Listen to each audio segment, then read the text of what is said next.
The truth is, a lot of people are either running too hard to recover or too slow to actually get faster. This is essentially the gray area of running.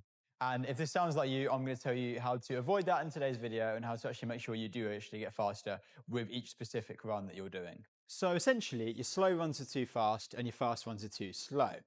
Now, to actually address this, you need to understand the goal of each run. Now, the terms you need to know here, you need to understand LT1 and LT2. So these are the 2 points of your lactate threshold. Running is either going to sit below LT1, between LT1 and LT2, or obviously above LT2. Okay, now is a really good time to interrupt this video because if you're not sure what I mean by LT1 and LT2, talking about your first and second lactate threshold.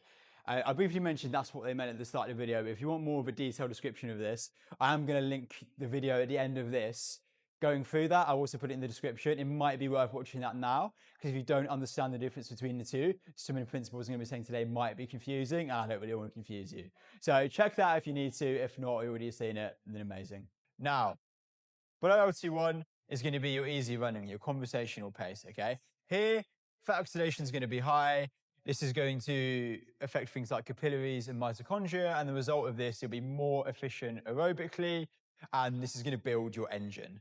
Between LT1 LT2, so the first and second lactate threshold, this is going to be your comfortably hard pace. And if you're towards the top end of this pace, you can be improving your lactate threshold. But the key here is that this pace is sustainable. So whilst it's difficult, you can hold it for a prolonged duration of time, at least 20 minutes, I'd say.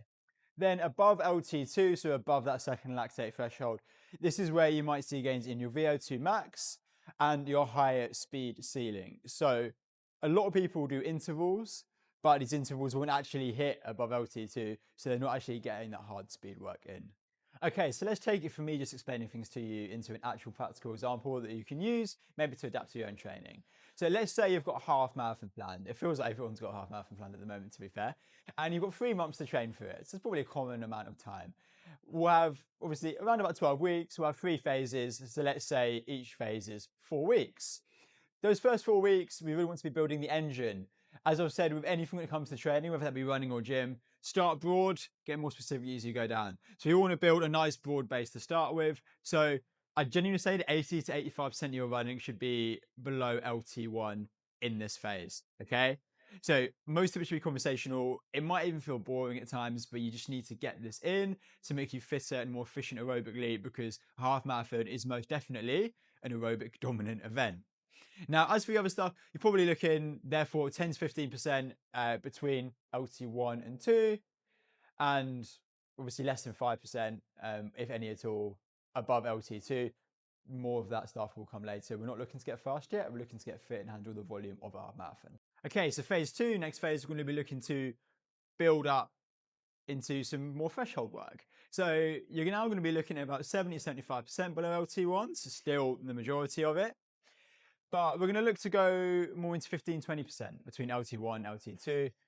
Maybe some tempo work, some cruising intervals, that sort of thing. You can also increase the LT2 and above intervals by, say, 5%. So you're looking at 5 to 10% on those. But either way, the majority should still be LT1 and below at this point, and just start to incorporate more threshold intervals. So phase three is where people get a little bit surprised because the percentage of which runs you're doing really don't change too much. But what is changing is how specific they are. For example, the threshold runs are now looking more like the race pace that you want to hit. We started broad, we're getting more specific, okay?